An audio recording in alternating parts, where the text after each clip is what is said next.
그러면 화학적 성질인데 이 세 가지의 재미를 들어갑시다.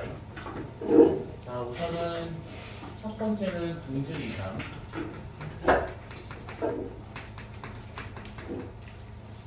같은 성분인데 얘가 어떤 환경에 놓이냐에 따라 가지고 그 모양이 다르게 할 수 있는 거, 그걸 말하고 있는데 대표적인 경우가 탄소가 이런 경우입니다. 탄소. 그래서 탄소와 같은 경우에는 알다시피 이렇게 두 가지 볼 수 있는 것이 하나는 흑연으로 나오거나 아니면 금강석, 다이아몬드로 나오거나 이렇게 될 수 있는 것들이고 비슷한 예로 탄산칼슘도 이런 경우입니다. 그래서 두 가지 알아볼 수 있는 것이 일반적인 상온에서는 방해석이라고 하는 광물이 나오는데 얘가 고온 고압에 놓이된다고 하면 아라고나이트라고 하는 것이 나옵니다. 근데 여기서 이거 이름은 몰라도 돼. 그냥 상태가 바뀌는구나 정도로 알고 있으면 되는 겁니다. 어떻게 되는 거냐면 이렇게 이쪽을 우리가 온도라고 생각을 해보고 그 다음에 이쪽을 이렇게 해서 깊이라고 친다고 그러면 킬로미터, 그 다음에 압력을 친다고 하면 헥토파스칼.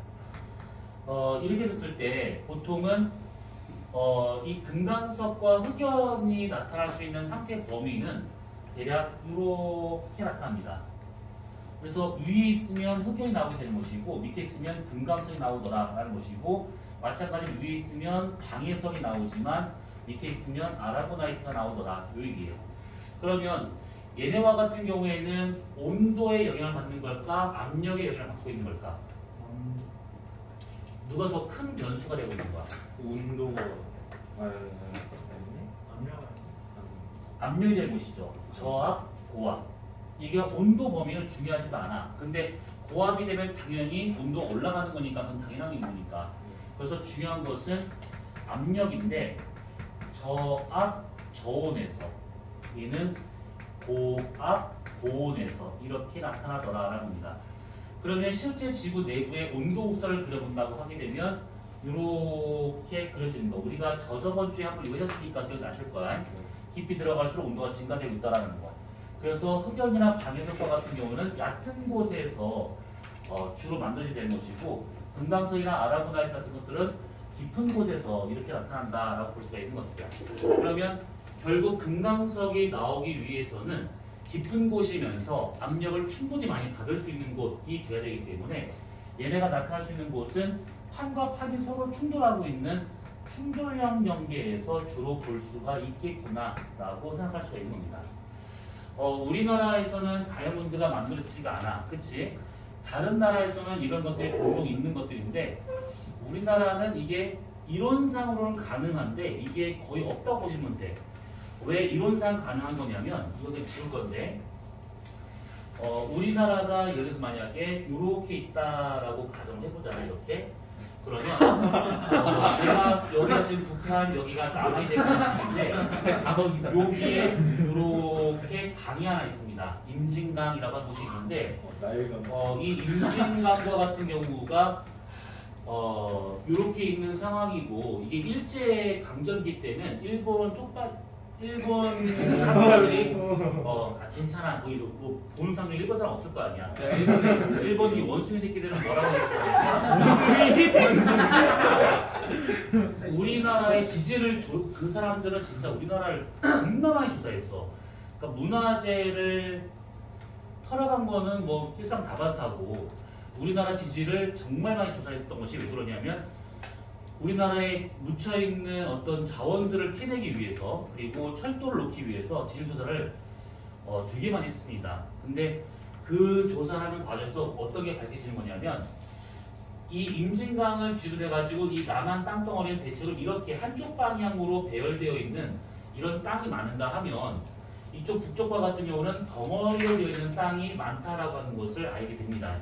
그래서 당시 일본 원숭이들이 뭐라고 했었냐면 이 남한하고 북한하고는 이게 좀 땅이 질 상태가 서로 완전히 다른 걸 보니까 아마 남한 땅덩어리가 어딘가에 있다가 쭉쭉쭉 북상을 해가지고 저쪽에 지금 달라붙어서 지금의 한반도를 만든 거다라고 얘기를 합니다. 근데 그 당시에는 일본 강점기다 보니까 우리나라가 이걸 뭐 크게 반박할 만한 것도 없었고 그래서 넘어갔는데 한국 전쟁이 끝나고 나서 완전히 남한 북한이 분계가 되고 있잖아요. 이렇게 나눠져 버렸잖아요. 그랬을 때 일본 학자들이 더 얘기해요.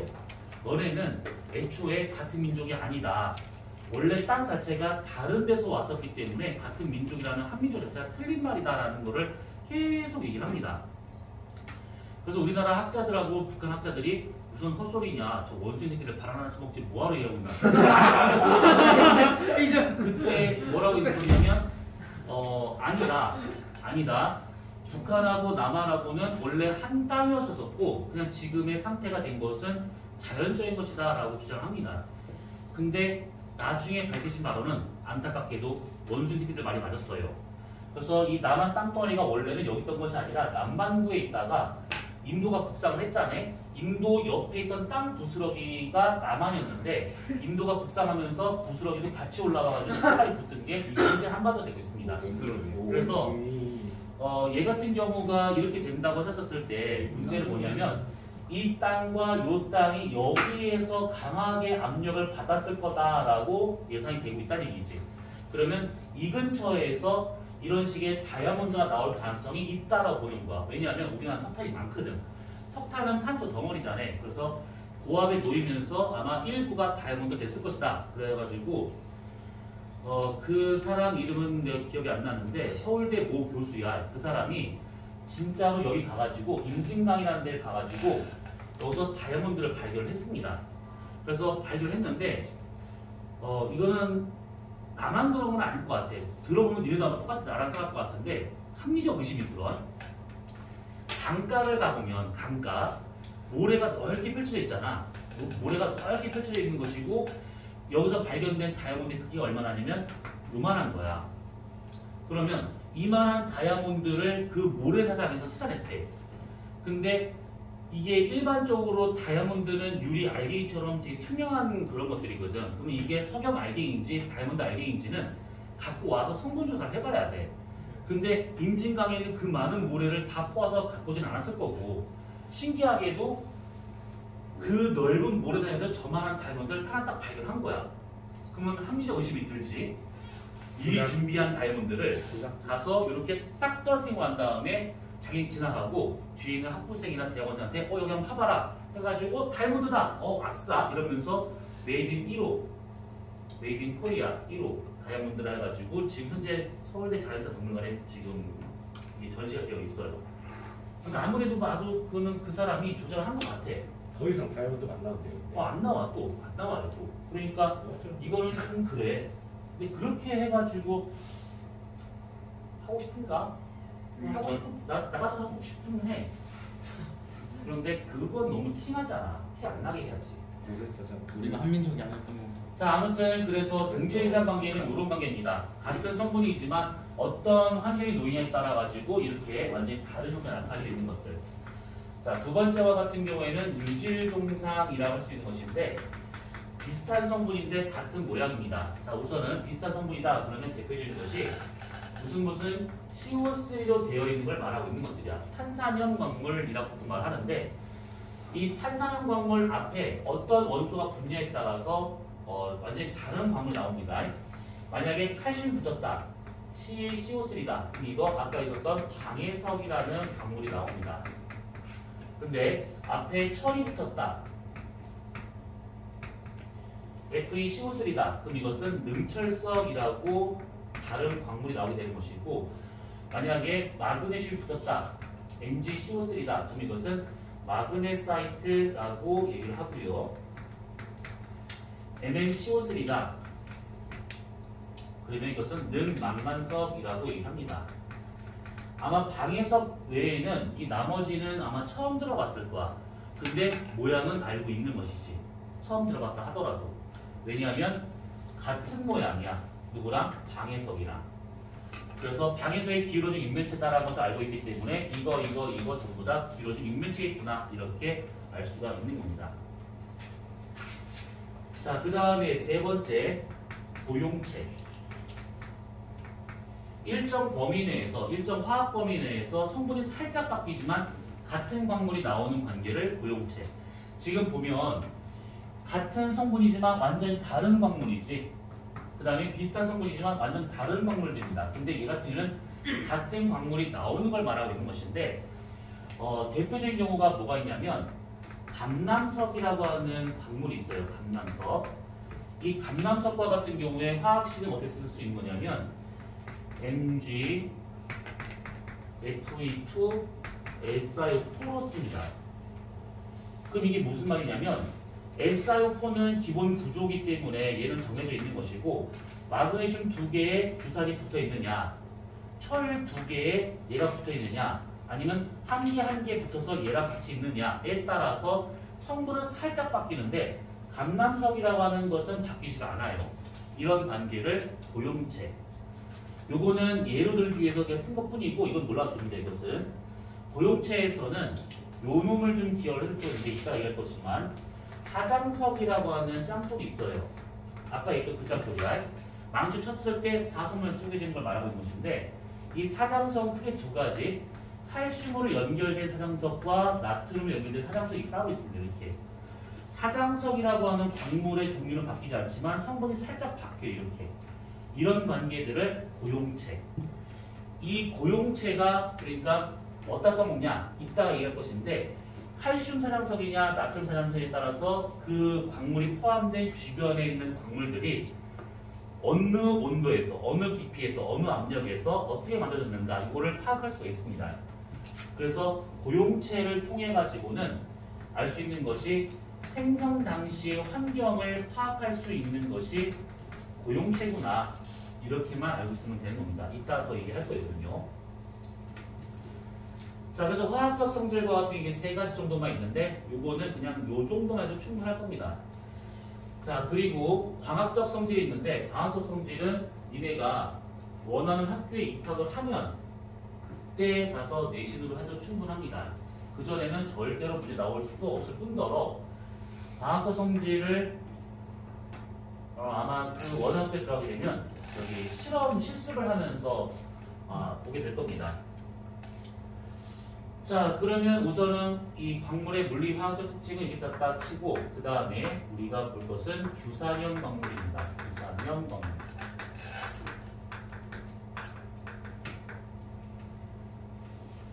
자, 규산염이라고 하는 것은 규소와 산소로 이루어져 있는 광물들이라고 볼 수가 있는데 이 지각에 있는 여러 광물들은 저런 식으로 이제 그 구분할 수가 있거든요. 뭐 규산염, 여기서 말하는 탄산염, 황산염, 황화, 뭐 할로겐, 원소 광물, 뭐 여러 가지가 있습니다. 근데 여기서 이 규산염 광물만 하는 것은 뭐냐면 이게 지각의 대부분을 차지하고 있기 때문에 요것만 봐도 충분해서 요거 하나만 얘기하는 겁니다.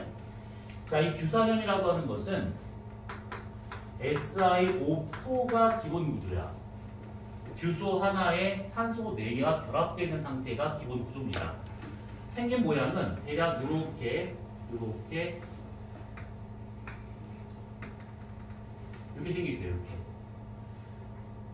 그리고 각 모서리마다 이렇게 산소가 이렇게 붙어 있는 상태도 이런 식으로. 그리고 안쪽에 느슨하게 연결돼 있어서 이 안쪽에 이렇게 규소 하나가 이렇게 들어있는 상태. 그래서 이런 구조를 말하고 있는 것들인데 이런 구조에다가 어떻게 분야에 따라 가지고 이제 광물을 구분할 수 있더라. 뭐 요인입니다. 그래서 이런 형태의 광물들이 있는데 이거 그림 그리기 애매하니까 이것을 우리가 동그라미로 이렇게 한번 표현을 해봅니다. 이렇게 나와 있는 것을 동그라미, 산소가 아니야. 동그라미를 표현해봅니다. 이렇게. 자, 어떤 광물을 봤더니 이런 사면체들이 이렇게 각자 알아서 이렇게 떨어져 있는 이런 경우가 있습니다. 그리고 어떤 애들은 이것이 한 줄로 이렇게 늘어지는 경우도 있고 어떤 경우는 한 줄로 이렇게 늘어져 있는데 옆에 있는 줄과 연결되어 있는 경우가 있습니다. 이렇게. 그리고 어떤 애들은 저런 사면체들이 이렇게 연결되어 있는데 다른 것과 이것이 연결되어 있는 이 상태. 얘랑 얘랑 무슨 차이예요? 얘는 한 줄, 두 줄이 연결되어 있는 것이고 얘는 한 층이 다른 층과 연결되는 걸 말하고 있습니다. 층층이 연결되는 것들.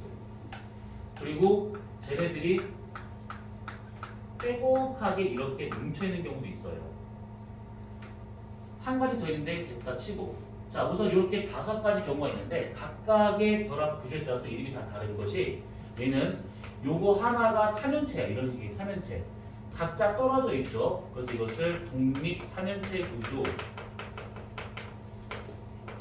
라고 하는 것이고, 얘는 한 줄로 연결되어 있기 때문에 단쇄상 구조, 쇠는 그 사슬이라고 생각하시면 돼요. 그래서 이것을 단사슬 구조라고도 요즘은 얘기하고 있어요. 두 줄로 되어 있는 경우는 독쇄상 구조 또는 독사슬 구조라고 이렇게, 또는 이중사슬 구조 이렇게 얘기하는지, 얘는 한 층, 두 층, 세 층 되기 때문에 층상 구조, 얘는 똘똘 뭉쳐있는 망상 구조, 이런 식으로 구조마다 이름이 있습니다. 근데 구조 이름이 중요한 것이 아니야. 그것보다는 이렇게 이 되어 있는 상태만 보고도 몇 가지 특징을 파악할 수 있으면 되는 것인데, 뭐냐면, 자 우선은 얘를 보잖아. 그러면 얘네들이 얘랑 얘랑 지금 느슨하게 결합되어 있는 상태야. 느슨하게 이렇게. 그러면 얘 같은 경우에는 요 원자 하나, 이 3연체 하나를 가졌을 때 얘랑 느슨하게, 얘랑 느슨하게, 얘랑 느슨하게. 근데 누구 하나 더 강하게 어떤 규칙성 없이 이렇게 그냥 똘똘 뭉쳐있는 상태입니다. 느슨하게. 망치 탁 치잖아? 그러면 그냥 산산조각 나게. 아, 얘 깨짐이구나. 얘 같은 경우에도 마찬가지지. 3연체가 주변 3연체와 아주 단단하게 결합되어 있는데 결합력이 비슷해. 주변의 결합력이 비슷합니다. 그럼 얘도 마찬가지로 깨짐으로 나타날 수 있다. 이 얘기지. 근데 얘네들은 특별한 모양대로 결합된 상태입니다. 그래서 이 세 가지는 전부 다 쪼개짐이 나타난다라는 얘기지. 특히 얘 같은 경우는 요 한 줄로 잘 뜯어지고, 얘는 요 두 줄로 잘 뜯어지고, 얘는 한 층 한 층으로 잘 뜯어집니다. 이렇게. 그래서 결합된 형태만 봐도 깨짐이 쪼개짐인지 판단이 돼. 자, 그러면 여기에서 이제 밑에 정리하는 걸 잘 적어두세요. 자, 우선은 끝에 매달려있는, 3연체의 끝에 매달려있는 것이 산소야. 산소. 그러면 이 산소와 같은 것들이 만약에 이렇게 각자 떨어져 있으면 산소를 서로 공유하지 않아. 상관이 없어. 근데 얘 같은 경우는 이게 한 개의 산소를 공유를 해서 3연체가 만들어지고 있는 것들이야. 한 개가 연결되는 상태입니다. 얘 같은 경우는 얘랑 연결되어 있고 얘랑 연결되어 있는 거야. 두 개를 공유하고 있는 것이지. 얘 같은 경우는 요거랑 요거랑 요거랑 이렇게 세 개가 연결되어 있는 상태입니다. 얘는 그냥 막 네 개 다 연결되어 있는 상태이지. 그래서 공유되고 있는 산소수를 받았을 때,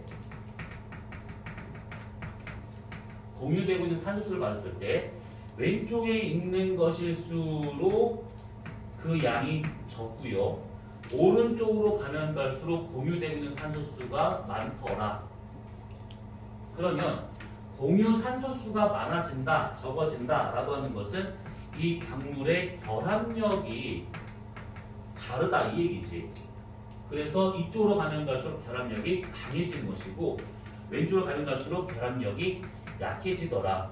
요겁니다. 얼마만큼 공유를 많이 하고 있는가에 따라서 이것이 다르게, 결합력이 다르게 나타날 수 있다는 얘기지. 이 결합력을 굿기 정도로 봐도 돼. 굿기. 아까 얘기했던 모수기계처럼. 그래서 풍화에 얼마만큼 잘 버틸 수 있는가, 풍화 정도를 따져보자네. 그러면 오른쪽으로 가면 갈수록 결함이 강하다 보니까 풍화에 잘 버텨. 근데 왼쪽에 있는 광물일수록 결함이 약하다 보니까 풍화에 대해서도 약합니다. 우선 이렇게. 그리고 이따가 시간이 되면 할 것인데, 이게 독립삼연체하고 이렇게 망상까지 본다고 치면, 얘가 생성됐을 당시, 이 광물이 생성됐을 당시의 깊이와 당시의 온도를 따져보자네. 그러면 우선은 깊이와 같은 경우는 이쪽으로 가면 갈수록 얕은 데서 만들어지고 있는 것이고, 왼쪽에 있는 것일수록 깊은 데서 만들어지고 있는 겁니다. 온도와 같은 경우는 얕은 곳에 만들어졌기 때문에 저온에서 만들어진 광물들이고 왼쪽에 있는 광물일수록 깊은 데서 만들어지다 보니까 고온에서 생성되는 광물이구나. 그래서 대표적인 예가 뭐가 있을 수 있냐면 독립삼형체의 대표적인 것이 강남석, 그 다음에 반세상 구조로는 휘석, 복세상 구조로는 갑상석, 층상 구조는 이게 한 층, 두 층 뜯어지는 거니까 아까 있었던 운모류, 특히 흑은모, 망상 구조로서는 석영이 대표적인 경우입니다. 이렇게 되고 있는 것이 규산형 광물이야. 이렇게. 그럼 여기서 이건 또 어떻게 알아요? 이건 바로 이제 지금 할 내용 보면 좀 이해가 될 겁니다. 자, 그러면 이게 지금 규산형 광물이라 치고 그 다음에 지금 하면 안 되겠구나. 화성암을 하고 난 다음에 화성암에서 마그마 일을 할 거거든. 그때 요 얘기를 좀 해볼 겁니다. 이거를. 자, 광물과 같은 경우 우선은 간단히 정리하면 요겁니다. 간단히 정리하면 나중에 이게 이제 내신으로 들어가는 학교에 들어가자면 이게 일반고에서는 내신으로 거의 안 해. 이것은 내신으로 들어가는 학교에 들어간다. 그럼 이제 내가 원하는 학교에 들어갔다 이 뜻이고 그러면 즐겁게 하시면 될 겁니다. 그때부터는. 자, 그러면 여기까지 보기로 하고요. 자, 그럼 이런 광물들에 대한 내용들은 이렇게까지만 보도록 합시다.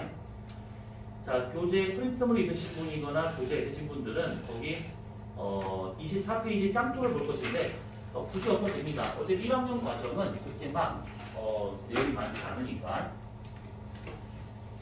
자, 우리가 이제 볼 것은 뭐냐면 암석입니다.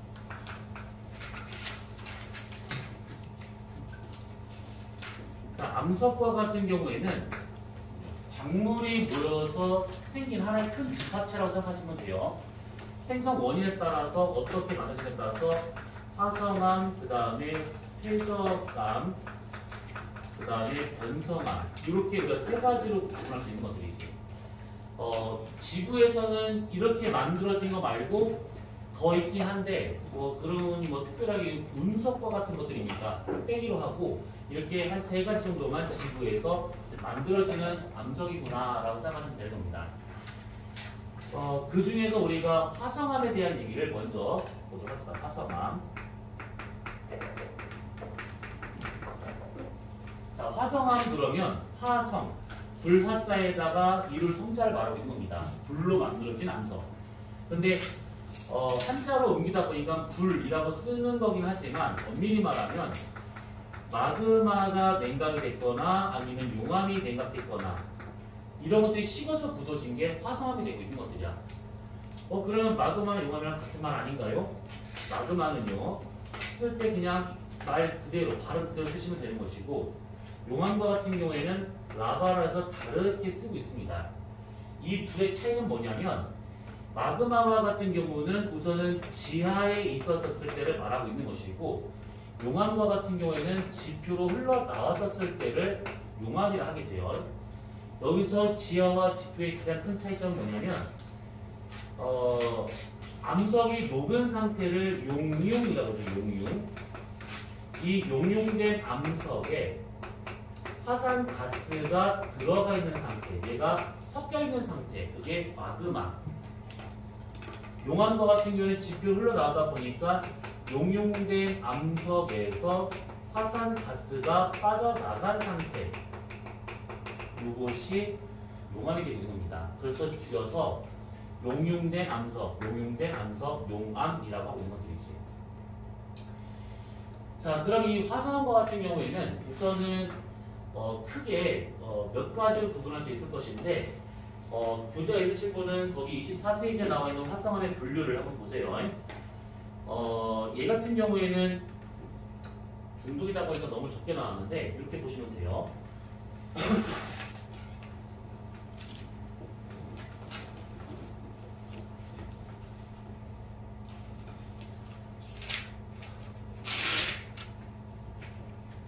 어디서 냉각됐는가에 따라 가지고 크게 하산암, 그 다음에 깊은 데서 만들어지는 침성암, 요렇게만 좀 볼 수 있는 것들인데 중간에 하나 더 있습니다.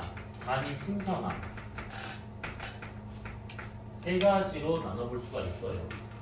자, 우선은 화산암과 같은 경우에는 지표에서 만들어지는 화성암이고, 심성암은 깊은 지하에서 천천히 만들어지는 화성암이고, 반심성암은 얕은 지하에서 만들어지고 있는 화성암을 반심성암이라고 얘기해요. 자, 우선은 이게 냉각 장소가 어디냐에 따라서 냉각 속도가 달라지겠지. 그래서 냉각 속도를 본다고 하면 얼마만큼 빠르게 식는가, 냉각 속도를 본다고 하면 얘가 빨라요. 짙으니까. 심성암은 느려요. 그래서 위에 있는 것일수록 빨리 식는 것이고 밑에 있는 것일수록 늦게 식더라. 이렇게 냉각 속도. 냉각 속도는 냉각 장소에 의해서 결정되고 있는 것들이지. 그리고 이 냉각 속도가 어떠냐에 따라서 조직 상태가 달라집니다. 조직 상태라고 하는 것은 이 암석을 이렇게 확대해서 보았었을 때 어떤 형태로 되어 있는가, 이걸 말하고 있는 것인데, 우리가 이렇게 동그라미를 한번 그려볼 것인데, 이 동그라미는 현미경으로 볼 수 있는 시야라고 생각하시면 돼요. 현미경으로 보이는 시야. 자, 그랬을 때 화산암은 너무 빨리 식어. 너무 빨리 식기 때문에 이 용암이 서로 엉겨붙어서 뭔가 광물도 만들고 쌍걸도 만들고 해야 되는데 만들 수 있는 시간이 없어. 엉겨붙을 수 있는 시간이 없습니다. 그래서 전체가 그냥 이렇게 보이는 이런 상태예요. 결정이 눈으로도 안 보이지만 현미경으로 봐도 잘 안 보여. 이런 상태. 심성암과 같은 경우에는 천천히 식다 보니까 이 마그마가 서로 엉겨붙을 수 있는 시간적 여유가 되게 깁니다. 그래서 광물 하나하나를 눈에 띄게 만들 수가 있어요. 그래서 이런 식으로 해가지고 요거 하나하나가 다 광물, 요거 하나하나 다 광물, 이런 식으로 내가 눈에 보이는 이런 결정들을 만들더라, 이런 겁니다. 그럼 반심성암과 같은 경우는 이거랑 중간 단계가 되고 있기 때문에 눈에 보이는 큰 광물 결정도 있고 눈에 보이지 않는 광물 결정도 이렇게 섞여 있는 상태구나 라고 생각하시면 되는 겁니다. 그래서 각각의 이름이 나오는데, 이때 맨 밑에 나와 있는 이 심성암과 같은 경우는 조립질 암석이다 라고 표현을 하는데, 사실 조립질도 틀린 말은 아니지만 다른 말로 뭐냐면 요거 하나가 이 광물 결정이잖아요. 결정이 드러났다 라고 해서 드러날 현자를 써서 현정질 조직이라고 얘기를 합니다. 결정이 드러난 질감, 현정질. 얘처럼 완전히 안 보이는데 그러면 세립질 조직이라고 얘기하지만 결정이 드러나지 않았기 때문에 아니면 빗자 써가지고 비현정질이라고 이렇게 얘기를 하기도 합니다. 일부 책에서는 이것을 유리질이라고도 하는데 유리질은 그 뜻이 아니에요. 이것은. 그 다음에 얘 같은 경우에는 얘랑 반반 섞인 모양, 그래서 반상조직이라고 이렇게 이름을 붙여요. 이름이니까 써보자면 이렇게 눈에 보이는 큰 결정을 반정, 눈에 보이지 않는 이 작은 부분을 석기라고 이렇게 얘기를 합니다.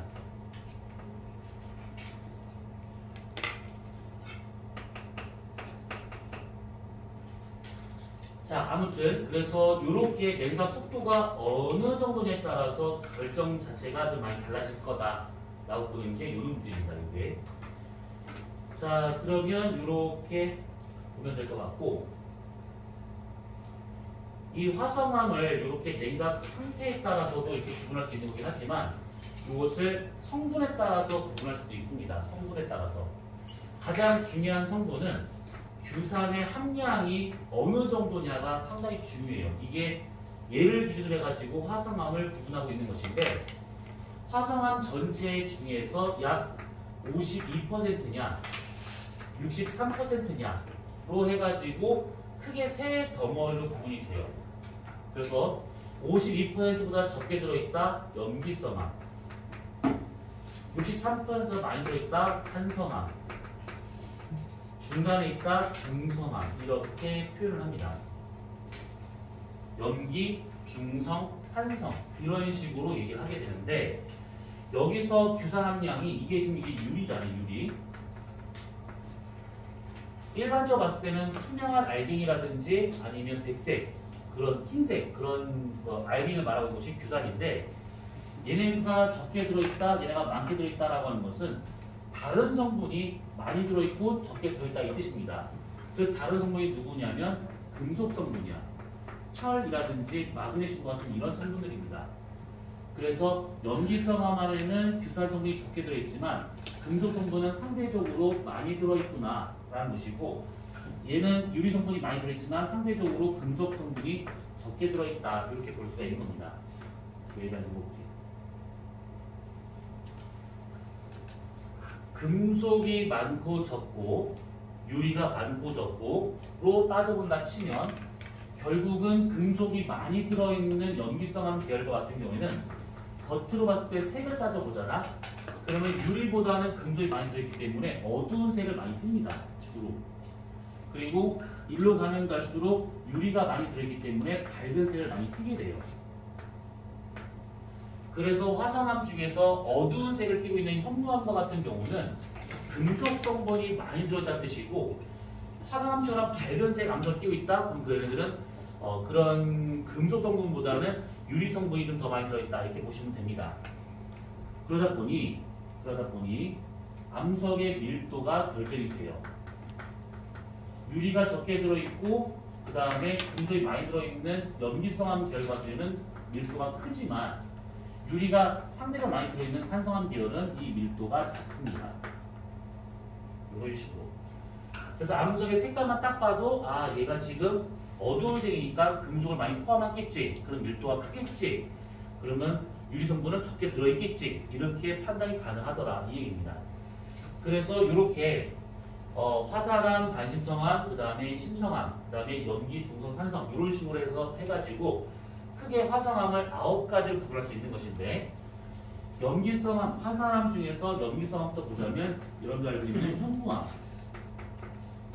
중성암에서는 안산암, 산성암에서는 유문암 이런 식으로 되고 있는 것이고 심성암에서의 염기성암 그러면 반려암, 그 다음에 중성암에서는 성노암, 그 다음에 산성암으로는 화강암, 반심성암에서는 이거 암석 이름을 쓸 건데 이거 외워둘 필요는 없습니다. 그냥 이런 상태가 있구나 정도만 알고 있으면 되는 것들이야. 염기성암 안에는 휘로감, 그 다음에 선록반암, 그 다음에 석영반암 이렇게 있습니다. 9가지입니다. 9가지. 물론 화성암이 9가지 정도가 다 아닌데 대표적인 것이 저렇게 9가지다 이런 얘기예요.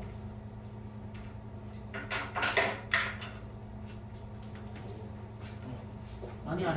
이거 하나 돌려보는 거야.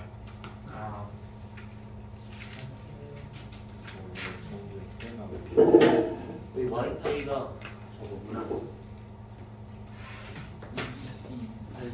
EBC 68G14 총이 이게 뭐지?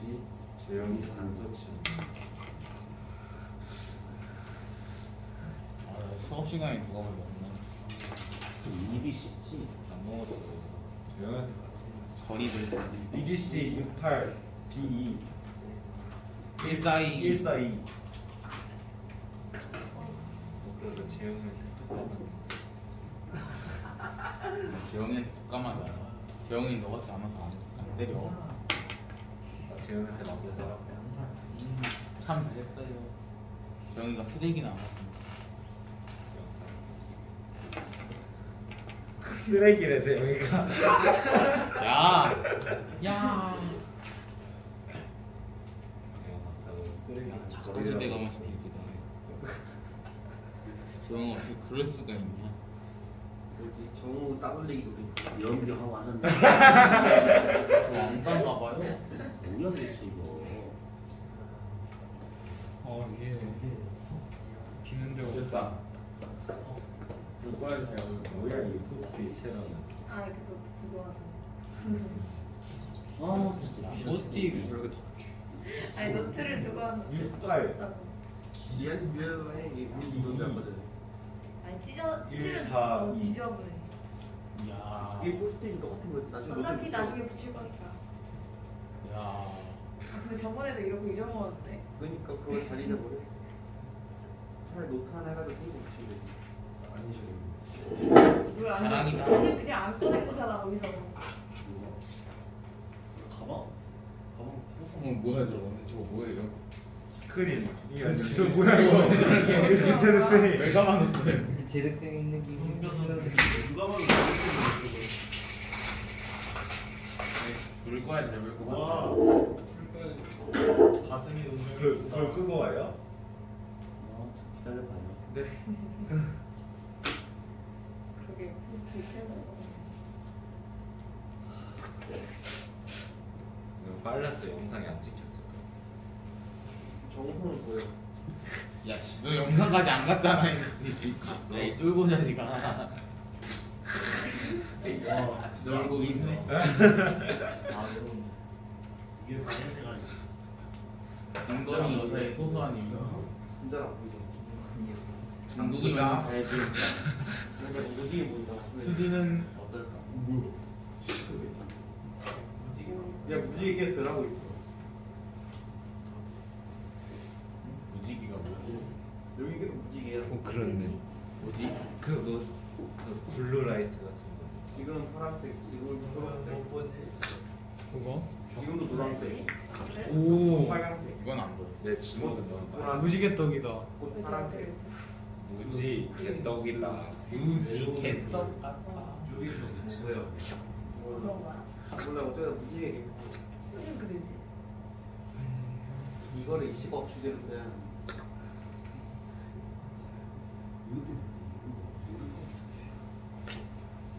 그렇다.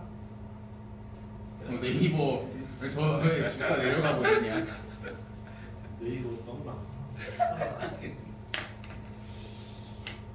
이걸 핸드폰으로 모니터를 찍어서 무지개로 맞아.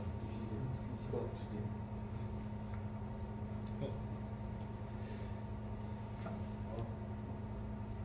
야, 거의 다리 층인데 층? 까맣고 하얘. 맞아. 원래 다 그래. 야, 축구부 애들 보니까 막 여기는 거기가 시꺼먼데 여기는 잖아 뭔가 이거 그거보다 더 심해. 걔는 그 그라데이션이었어.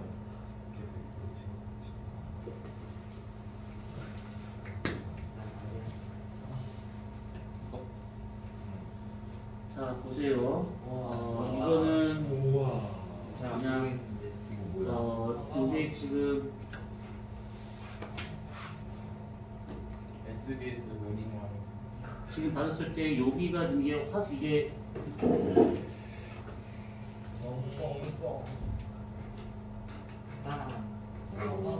물 끄니까 무지개 사라졌어. 자 우선은 이렇게 되고 있는 것들인데 여기에서 보게 되면 지금 여기 까만색 알갱이 보이죠? 이거 까만색 알갱이 이런 것들은 흑음모 아니면 각섬석이라고 보시면 되는 것들이고 여기에서 지금 보면 이렇게 누리끼리한 부분 있잖아요. 이런 것들이 지금 다 장석이라고 보면 되고 이런 흰색 부분들 투명한 이런 알갱이들 이런 것들 이 다 석영이 되고 있습니다. 그래서 이제 화광 같은 이런 식으로 볼 수 있는 것들이고 그 다음에 그거기 중요했냐? 요게 지금 그겁니다. 이게 반상 조직인데 눈에 보이는 큰 결정하고 눈에 보이지 않는 이런 것들이 보이고 있단 말이지. 그래서 요거 전체를 이게 반상 조직이라고 볼 수 있는 것이고 이렇게 좀 표현이 되는 게 있고 뭐예요? 그 다음에 곰팡이 핀 누룽지가. 뭐 뭐야?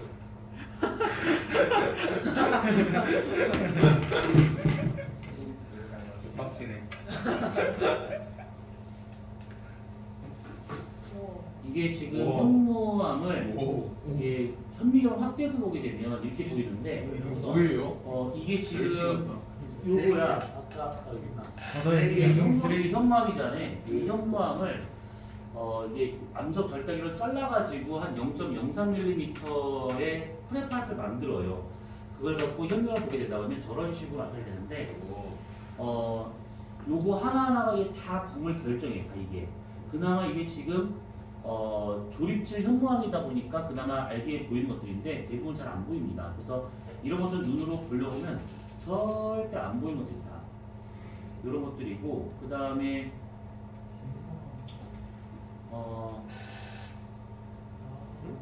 우리가 방금 봤던 화강암 있지? 화강암 같은 경우는 이것을 이렇게 확대해서 본다고 치면 이렇게 이게 퍼즐처럼 빈틈없이 딱 맞물려 있는 상황이다. 이런 식으로. 그래서 요거 하나하나 다 광물들이라 보시면 될 것 같고 이게 방금 얘기했었던 암석을 0.03mm로 자른 플랫파트가 요 놈입니다. 이게 뭔가 싶지. 그런데 이게 종이보다 더 얇은 거기 때문에 투명하게 이렇게 보이게 돼요. 이런 식으로. 방송망 이런 식으로. 원래 그래서 이런 거 같은 경우가 있는 것이고 그 다음에 하나만 더 봅시다. 손노감 같은 사진을 보게 되면 손노감은 심성암 중에서도 중성암 계열이야. 그러니까 일단 어두운 것들이 밝은 것도 아니고 뭐 애매한 상황이 될 수 있는 것인데 보통 이렇게 아까 화강암보다는 조금 더 이런 것들이 좀 어두운 게 많이 들어가다 보니까 전체적으로 산성암보다 좀 어두운 색깔이지만 현무암보다 확실히 밝은 색깔이 꽤 있더라 이렇게 볼 수가 있는 겁니다. 아무튼 뭐 이런 것들이 있어요. 이렇게 다르게 짐을 싸는 거 같아. 짐을 따고 지랄들이지. 네, 영상에 건이만 샀어요. 건이만. 자, 그래서 요거에 대한 얘기는 우리가 화성암을 더 하는 건 의미가 없으니까 이때를 보기로 하고 다음 주에 화성암 말고 수성암으로 넘어갔구나. 미안해요.